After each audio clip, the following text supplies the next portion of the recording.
If you're a small business owner or entrepreneur, there is one thing that shows up every single season that you may not even know is there.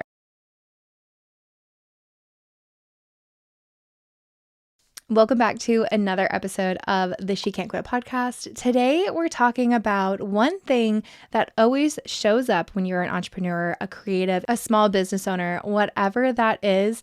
If you are working towards a big goal, there is this one thing, maybe you've heard about it, maybe you haven't, but it will consistently show up no matter what your season looks like, whether you're having a lot of success or whether you are on the struggle bus and questioning yourself. And this is imposter syndrome. Now, first, before we get any further, I'm going to pull up and read to you the definition of imposter syndrome because I think it's really important in not only what we define it as, but how it shows up, because it is a little bit different and it can be really tricky. Okay, so per what the definition says, imposter syndrome is the condition of feeling anxious and not experiencing success internally, despite being high performing in external objective ways. So this is feeling like a fraud or a phony and doubting your abilities.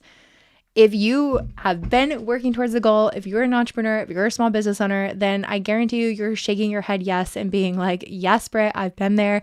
I've absolutely questioned myself.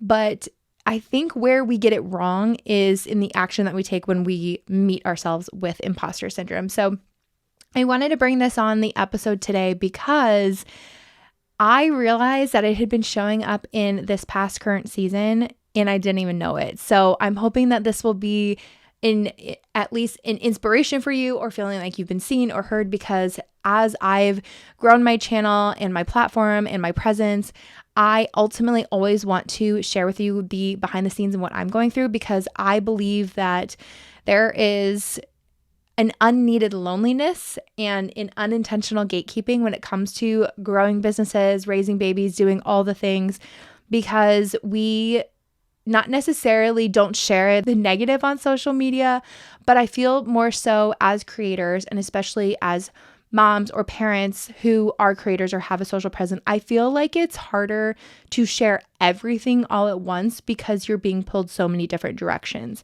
So I think people aren't unintentionally sharing just the highlight reel. I think it comes natural because we want to do the most to inspire. But I think when we do that, sometimes it's hard to share both the good and the bad. So obviously we'd rather share the good with other people and kind of be able to tell most of the story. And sometimes I think that gives kind of a skewed perspective. So that's why definitely having the podcast, having the YouTube channel, having Instagram, everyone knows that's my favorite platform. It can feel very hard to share it all, but in hopes of having different media platforms, different types of media, that's my goal of being able to share the real, the raw, the good, the bad, the rough, the just plain dang hard seasons, which is what we've been coming out of. So now that we've defined imposter syndrome, let's kind of dive into what that may look like for you, because you may not know you're there. And I didn't know I was there, honestly, today when I was sitting down figuring out what I wanted to share on the podcast this week. And if you are currently in a season of being with our dear friend imposter syndrome, or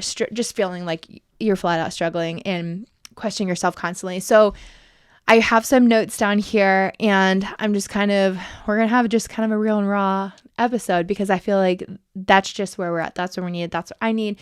And just being able to talk to you like someone who is there right now, or who maybe will be there one day. Maybe you're going to save this episode and put it in your pocket for later, because I honestly do feel I find old either YouTube episodes from some of my favorite creators or podcast episodes that I know the universe sends me exactly when I need it. So this is going to the universe library. Universe, use it however you want it. And let's get into a few ways that this may be showing up, imposter syndrome may be showing up in your season right now. And that is going to be in situations where it's most obvious. And that is questioning yourself if you're actually able to do your goals, if you can really run your business, or if you can really keep going. And so I think those are more obvious ones, and especially questioning your ability, questioning if you're really meant to do this. And I think some of the not so common ways, and this is how I found it coming up of what I was struggling with lately, is if you have been following, let me just catch you up on a little bit the past few weeks. I came out of a season of leaving a 9 to 5 that was not a good space for me mentally. And I don't talk about it a lot just because I don't want to stay there. And it was right in the beginning when I made my choice and still building a business on the side. I scaled the agency back just a bit and just wanted to focus on that avenue right there. I wanted to solely move into stepping into my creative purpose, being able to use those juices, but not necessarily having to drive the leads and do everything, because sometimes as a solopreneur, it's very draining because you're doing all the roles. So just mixing that up was the right move for me then. But then it became a point where there was a lot of toxicity in certain places of the role that I had been in. And I don't think necessarily, they don't talk about it enough, but there is a grieving process that comes from leaving a space like that, leaving the people you loved, the team that I loved, the clients that I loved working with. And ultimately, even though I know it was the right decision to make, it was the right decision for my family, for myself, for my mental health, for my physical health as well, there's a grieving process with it. And then with that too, it really triggered a ton of imposter syndrome and really working through that. So that's been the prior season before working through that. Come the new year, I felt really, really good stepping into a new space, really trying to shed those layers of like the thoughts and the things that weren't serving me. But then there were certain points where it comes back to it, where I realized imposter syndrome was showing up in certain places. And that's been that this season we got hit with sickness. Christmas was like we got hit with, if any other moms are out there, the weird stomach bug going around. That hit our family so hard. Luckily, like fingers crossed, I've been good. I've only gotten like the bare touch of any sickness that's come through. So we got hit with that. School was crazy. We've got holidays with our kiddos at school, especially with Passover coming over. The kiddos will be out for, a good week and a half for school. And during this time too, we got hit with allergies, which my youngest has asthma. So that's always fun. It's, up in the middle of the night breathing treatments and whatnot. So it's always just that extra care. And then this last week, which I will be sharing over on the YouTube video, just because as nervous as this makes me, just kind of sharing, because as a mom, you're always faced with so much judgment when you're a mom, but when you're a creator and like share your life publicly, especially on the internet, there are some not so nice comments. So that'll be coming later this week of catching up. But if you're listening on the podcast over here, then we had a touch with, it's the first case that they had in the school, which I'm lucky for. I love our school family, love our teachers. Like I could not have picked better people for my kids to spend literally a majority of their day, a majority of their life right now. And I'm so grateful that we have our community. But got an email the first time ever that there had been a case of lice in one of the classes. And so of course that's been my biggest fear, and I'll catch you up and walk you all through everything that's been, but ended up having like the next week, my middle one, I got a call from the school that she was scratching her head and she had one on there. So I just went through and like bombed our entire house just in case, treated everyone, because my anxiety was not okay with it. And so I've been through the process of like re-cleaning our house after I disinfected like the stage of this second stomach bug that came through the week before. So like I'm in a never-ending phase of laundry right now, but honestly, like that's just been the season we're at. So going back to where this episode came in is I sat there, and during this time too, it was my birthday. I turned 31. And if you've been following over on Instagram, I was so ready to launch this rebrand of the agency. It's something that has been so time consuming and just mentally consuming, because it was such a needed change. But if any creative, if you know this, like, and especially business owners, like when you're working on your own stuff, it can feel like it can be the longest and slowest journey ever, because you're kind of battling, you're so close to it, right? You're so close to your business and what you want and the vision. And so being a creative myself, like, and being that this is what I do with brand strategy and just recreating my offers in a way that was really aligned in my new vision for this agency and the structure for it, it's been a crawl. And so on my birthday, I'd planned on doing a launch party. And it was honestly the worst launch ever because all of this happened the week of my birthday, and literally every plan went out the window. So I changed some of the branding. You can go see it over on the Fairy Tale Social over on Instagram, and I'm still updating the website. And I really got into such a spiral because I asked my husband too. I was like, why does this always happen whenever I have plans? Like whenever I set this big goal, something always happens. And this is like consistent for me. So like in one way, I literally just laughed through the entire week. It was just, I was like, this is so on brand. One, for our life this season, it's just insane. But two, for me, I have this running joke, anyone who is in my circle knows. And if you're a millennial or grew up in the 2000s, you'll know this, that I always say that one of my ancestors never went back and carried Madame Zeroni up the mountain. I have this curse that's over me where if it's going to happen, it's going to happen to me. If we ever order food, my food is always forgotten. If it's ever the 1% of something happening, it's always going to happen to me. So I think in some ways, like that's the universe's way of like toughening me up. And I just expect it now. Like if I'm going to have anything consistent, it's that something's going to go wrong. And I just laugh a bit and I'm like, all right, let's just keep going. So that has been our last week. And I realized that I had gotten to this before when this stomach bug came around and I'm trying to go through this rebrand. But then when it came to now the second situation where I'm literally washing every soft and hard surface in my entire house, where I asked my husband and I was like, I don't understand why this keeps happening. And I'm truly questioning, like, am I not meant to do this? Like, should I even keep doing it? Am I even going to be able to do that? Like, how am I going to manage this? Because I feel like I can't right now. And so in retrospect, and when I was kind of sitting like today, so this is Monday, podcast is going out tomorrow, which is today for you guys as you're listening to it.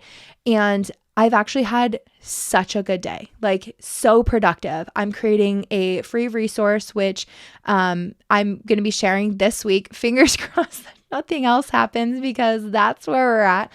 But I really I just had such an enjoyable day. And I think about it and I'm like, if it came down to it, like I freaking love what I do. I love what I do so much. I love the people that I work with. I love that, honestly, I am rebuilding my business in a way that while it hasn't been at the speed, and I've had conversations with myself about this, that while it's been pretty slow of like doing the rebranding and getting the structures and like getting my lead gen back out there, I have done it in a way where I'm able to pour into my family, where when I get a call from the school, I'm 100% with my kids. When my kids had the stomach bug, I sat there and I had the ability to rub their back and snuggle them.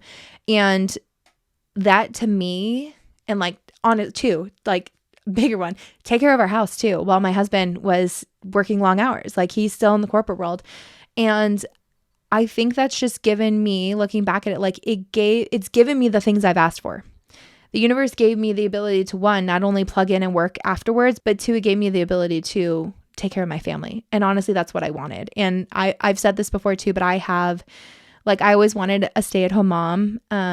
Growing up, I knew I had parents, like I had friends in school who wanted to do it, and I knew my mom wanted to do it too, but it's just sometimes that's not given. And so I know that was one of the biggest things that I set out to create this opportunity for myself. And I think sometimes when you're sitting in a space like that, you forget, like they say, you forget that the things that you're going through right now are the things that someone else is praying for. And I always take that moment where I look back on chapters before where I'm like, wow, I wish that these were my problems and now they are.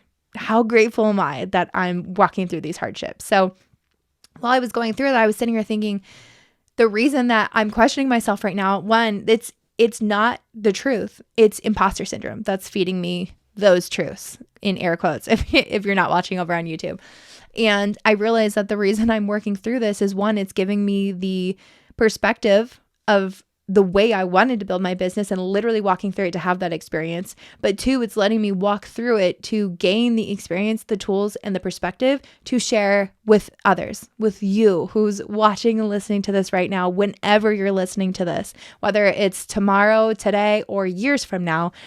It's walking through and be able to gain that experience and being like, wow, I've been there. This is what didn't work. This is what worked for me. Let's brainstorm and figure out how I can help for you. And that's my mission. That's my vision for showing up in the way that I do. So I hope that gives you a little bit of inspiration there.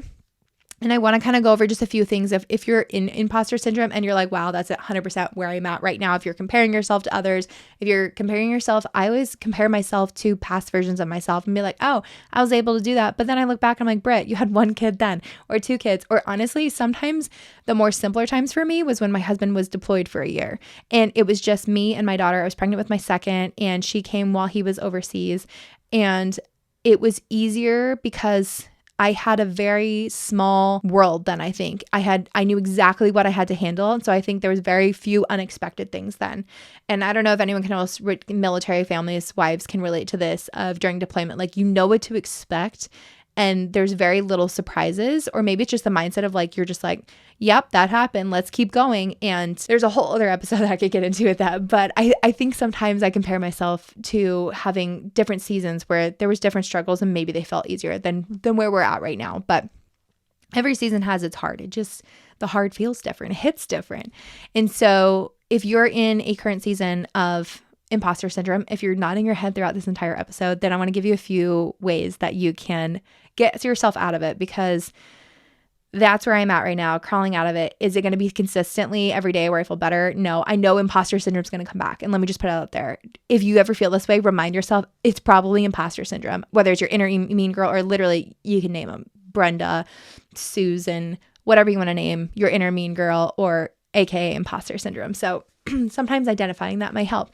Okay, going off of my notes here. 1, when you're starting to have these thoughts, I want you to go back and think about, like, who is this voice? Is it you or is it the imposter syndrome talking? Because when I sit here and do this, I realize that I'm being so unrealistic with myself, because I was also making rules. If you look back right now, I haven't even looked back. I won't even let myself, because I'm like, whatever. My goal is to get 1 podcast episode out, which is also 1 YouTube video a week. I've been consistent with that. And then 1 more YouTube video. But then when stuff like this happened the last few weeks, I was so down on myself for not getting out the content that I wanted. And I was letting that steal my joy. And I was like, I had this moment. I was like, Britt, who made these rules? Like, because I put it in my head, I was only successful if I did that. And I felt like I was also letting other people down. And I'm like, you know what? This is the point of that. This is your job. This is what you do. And part of the vision and the mission that you're walking through. So when I did that and I took that responsibility off myself, it released so much added pressure that I feel like I was doing, because I was already trying to manage so many other things in my home, with my kids, with my husband, with life. And once I did that, I was like, I can, and I also did too, I had to get the podcast episode out Tuesday mornings at 6 a.m. And I was like, why can't I put it out on Tuesday a little bit later? Because that's just how life looked that day. And honestly, once I took that pressure off myself and the unrealistic expectations, things flowed a lot more and a lot more easier. So when you go back and look through, if you're struggling with this, whose voice are you hearing? And I also want you to think, like, are you putting expectations that you've heard somewhere else on yourself this season? And are they actually real? And are they actually serving the vision that you are working towards? Another one is and this is a common one that they start with, go back to your why. Why were you doing this in the first place? And for me, it's creating that flexibility and freedom with my kids while also doing something for myself. I love what I do. I absolutely love working with business owners. I love working with marketing. It's my thing. I geek out about it. Data and insights and marketing and branding is my love language. I could literally just talk about, I get so nerdy about it, but that is what I love to do. But I love being a mom. I love doing the smallest things that my husband will forever make fun of me, and that my children will always prevent me from living any kind of one of my Pinterest dreams that I had when I was pregnant with them. And it's just never going to happen. But I love to dream about it. And I love to try to implement something and then laugh about it when it fails. Because if anyone has seen my kids, that's just not them. They're 100% my husband's children, all 3 of them. I literally probably have had nothing to do with it, because I try every single thing and I have this dream and I'm like, why did I even try? Like, and it just cracks me up, because I love exactly who they are. 3 strong, independent girls. They know what they like and they know what they don't like. So when you are going back to your why, think about why you're doing this in the first place. And if you're really either working towards your vision, or when you be careful of, adapting someone else's why and the way that they're showing up, because you don't have to do things the way that someone else is doing. Whether they're doing the exact same thing as you don't have to show up in the way they're doing. You don't have to post on YouTube. You don't even have to have a YouTube channel. You don't have to do a podcast. The whole point of it is doing it in a way that aligns with you and your ultimate deeper vision and your why. Because if you can do that and it aligns with that, then you're going to be able to be more consistent in what you're doing. Okay, moving on to something that's kind of a tangent to that is knowing what your version and your definition of success looks like. Because if you're defining it on somebody else's views, it's never going to be your own. I really, really want you to sit down and look at what that looks like. And I had to do that for myself, especially reviewing it this season. And that was, I want to have the freedom and the slowness of life, because I'm going through so much. I was going through so much anxiety 2 seasons ago, really is what it felt like. It's literally been decade of anxiety, but like it presents differently every single time. But I just needed the slowness and the rest, and I let myself not create. And when I felt ready to, or, I felt the spark coming back, I went with it. I ran with it. That was around Hanukkah time. And I've just slowly kept nurturing that. And I didn't put pressure on myself. Well, I mean, I did a little bit, but we reined it back in. We reined Britt back in. And I did what felt aligned, and I did what felt good. And when I was getting too much and I was putting too much expectations on myself, because I'm 100% a Enneagram 3 wing 2, I just wanted to help so much and do all the things and be like the definition of success, because I wanted to help so many people find this freedom and put their visions and their businesses out there. Like if I could build a business for somebody and they came to me with a dream and a vision, I'm like, let me do it, please. I'll do it all for you. But I know that's not realistic and I can't do that. So I have to keep building the systems and the operations and the mindset to continue to do that, so I can serve the people that I have now, so I can continue to serve more and more people. So that vision of success is really important in what it looks like for you, and that definition of what success looks like for you, because it's going to be different for every person, but it has to align with your why and what that success looks like. Okay. And then we're in that season of kind of like overwhelm, because the overwhelm is going to come from the imposter syndrome. It's going to keep feeding off of it. I want you just to go back to the basics. Pick one goal and start going off of it. For me, it was focusing on my free resource and like AKA my lead magnet. Because that was the way that, one, I could start building my systems that I needed to. The branding's coming. It's slowly, I'm trickling it in. We're kind of doing like a quote unquote soft opening is what I'm just going with it. Was it the big birthday bash that I wanted to do? No. Am I still going to run some offers? 100%. So make sure that you're also, if you're a brand owner or small business owner, make sure that you're on the wait list, because I will be offering it to you guys. It'll be waitlist specific only. But I just needed to go back to the basics. And if that was doing a YouTube, then 100%. If that was doing a podcast, 100%. That's just what we were going to do. So back to the basics. You don't need to make it complicated. Pick one thing and just do it. And then that momentum is going to go from there. And then, as we've already talked about, the unrealistic expectations, but I want you to also think about who's making the rules. Because at the end of the day, when you're an entrepreneur, the biggest thing and the biggest blessing, the reason why we do this is because you're the boss. You get to make the schedule. You get to say when it does. And honestly, all of those things matter so much, because ultimately it's going to be the joy that you have. You need to prioritize joy. You need to prioritize what's going to bring that joy, because that's what's coming through, one, on your content, but two, ultimately over in the energy that you show up in every area of your role. And that's most important for me. That's as a mom, as a wife, a partner, and in my business. They're all very extremely important to me, because they're 100% who I am and how I show up every day. And while I wear a lot of hats, I need to prioritize what brings me joy, because that's going to ultimately allow me to serve the most people in the best way. Okay, so that is a little bit of tangent. That's kind of catching up on where I've been. And just honestly, if someone has been in this season, or if you're in this season, if you are going to go through this season, I hope this was so helpful. If you are listening to the podcast, please make sure to share this episode on your Instagram stories. Tag me. I would love to reach out and say thank you. You never know who needs to hear this. And if you're watching on YouTube, please make sure to give it a thumbs up and subscribe to the channel, so that way we can get this out to more people. I cannot wait to talk to you guys more. I have more videos coming this week. We are in a creator explosion. Like I said, I'm just going with it. So there will be some bonus episodes this week, but I hope you guys are truly rocking this end part of the quarter, as when imposter syndrome truly comes out. And I will see you guys in the next episode.